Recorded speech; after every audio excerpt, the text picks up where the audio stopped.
some trends, especially on social media, and lessons that we can learn from that. Maybe it's a much suitable talk for a Sunday morning, since it's on. And I understand that many may have gone to bed late and they have qaza or qada that they want to do of their sleep, right? You have a few more hours that you want to get of sleep. So inshallah will not make it very long, inshallah. But for those who may be into either sports or into social media and trends, there are two stories that kept showing on my feed. And obviously you know that when you pause or you stop and you read something, even for a short period of time, the algorithms basically figure out that, oh, this is something that interests you. So it keeps bringing more and more stories about the same thing. So a few days ago, maybe a week ago or something like that, some of you may have heard about this teenage boy that was going for and asking a player, I'm not sure if it was tennis or baseball, I think it was tennis, maybe someone can correct me. He was asking him for his hat, right? A cap. Those who wear caps, fancy ones, like Dr. Amr Banna, mashallah, they know how valuable these things are. Very, you know. So the player basically takes it, and while he's signing, he offers it to the kid. This adult man goes, snatches it out of his hand, takes it, and buries it in the bag of his wife or whoever else was with him. This whole thing is caught on camera, goes on social media, and the kid is, crying, like, that's mine, that's mine. So social media goes crazy about it. And it turns out that he's a CEO of a company. And there were all kinds of theories and reactions that he and his family said was not there. It's basically where he was defiant. And social media punishes him and his company. And now he's crying. He's trying to hold on to his job. The kid obviously got an invitation from the player, and he became a celebrity. Fast forward a couple of days ago, at a Phillies baseball game, a home run ball basically falls into the, what do they call it? The stands. And now, I personally didn't know. I don't know about the rules.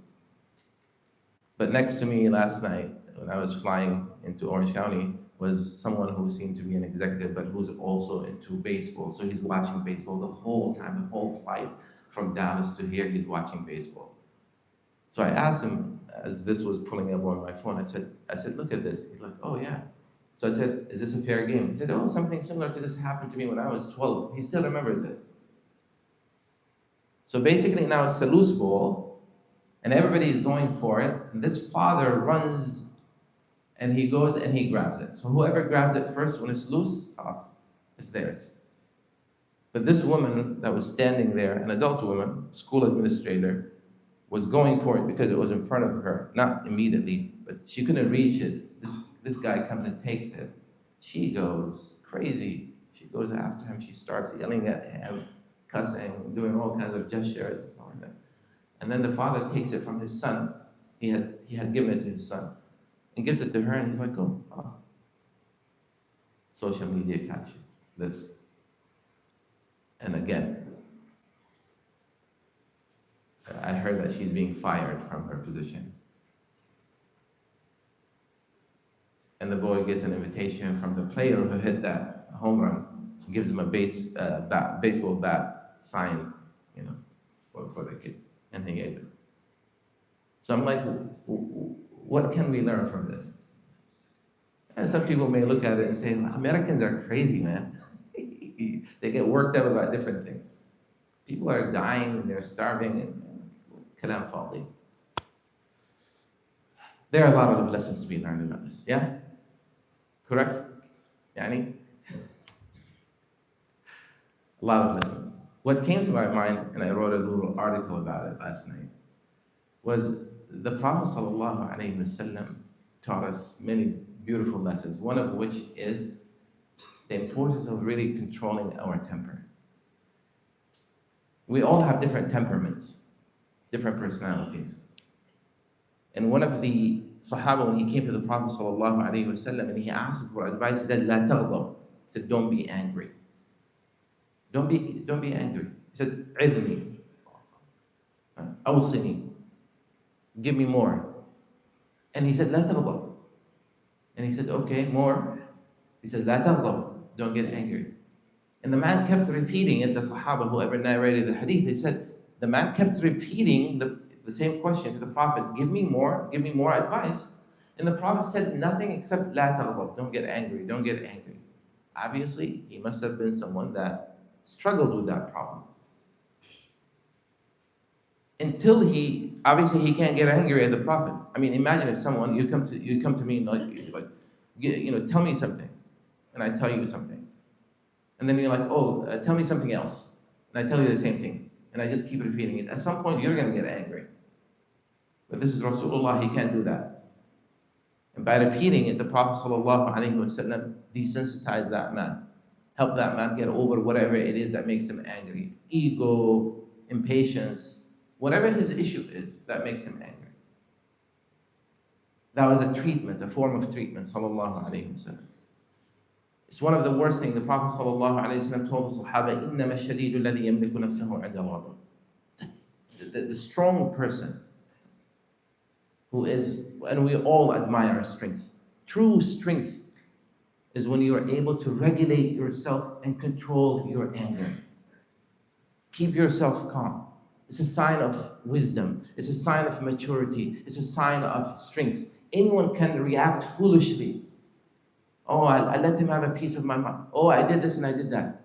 But there's grace and a strength in keeping your calm and think properly.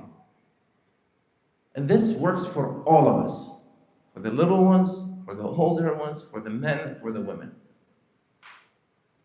They said a man told his son, who used to get angry for everything, just easily angry. He said, "Son, listen, I'm done with your anger and all these things that you do when you get angry," because some people go crazy. They smash things.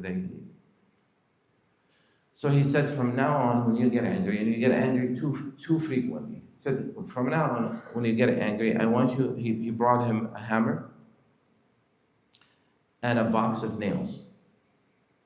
Gave it to him and he said, listen, from now on, you get angry, you take a nail, you go to the fence in the back, this wooden fence that they had, and you hammer this, you get your anger out on that nail. You hammer it all the way in until you feel better. Cool. First day, the boy hammered like 50 of them. Every night. Second day, maybe a little bit less. Then it became just silly. But he kept doing it. The father told him, listen, keep doing this until the day where you don't have to hammer any nail comes. Come to me and you have a big, huge reward. I'm like, okay. Finally, that day came, where he didn't have to hammer anything. Meaning he was able to develop the ability to just let it go. Dad, guess what? Today I didn't have to hammer any nail. I'm like, oh, really? Great, congratulations. So what do I get? He's like, okay, before I give you whatever I want to give you, come. Let's go to the fence. The fence is full of nails. God knows what it looks like from the other side. He's like, son, now you need to pull them all out. And he starts pulling all these nails out, collected all of them, they're bent and stuff like that. It's like, you pull them out? Yeah, great, good job. Now look at the fence. It's full of holes, looks ugly. It's like when we get angry, that's the scar. That's the impact we leave on those people that we hurt. Don't get angry. Don't get angry. Ghadab, anger, leads to very horrible results. One guy is fighting and he's crying now on social media. Nobody's feeling sorry for him. This woman went home thinking that I got the ball, the home run ball hit by whatever his name was. She went home, she went to sleep, she woke up the most hated person in America by the time she woke up, because of what she did to that family, to that man and his child, just for a baseball. This dunya, that there is nothing in this life that is worth us getting so worked up on.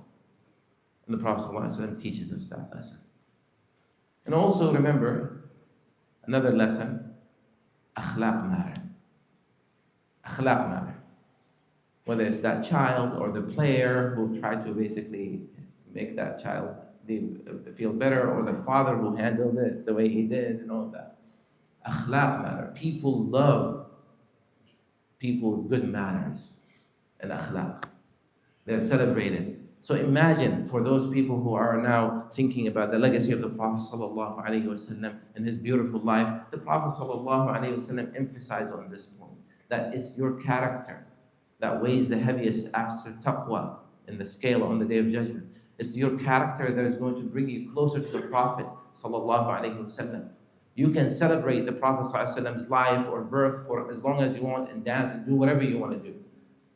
But you adhering to his tradition and living by his teachings and try to exemplify or emulate his character ﷺ, that's what is going to earn you that very special spot. إن من أحبكم إلي وأقربكم مني منزلة يوم القيامة أحاسنكم أخلاقا.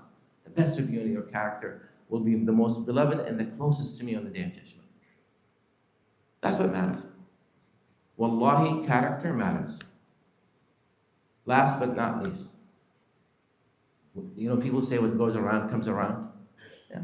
We have a saying attributed to the Prophet ﷺ. It's a weak hadith, meaning there is weak in really saying that the Prophet ﷺ is the one that said it, but it could be the Prophet ﷺ saying, it could be, it's a great word of wisdom.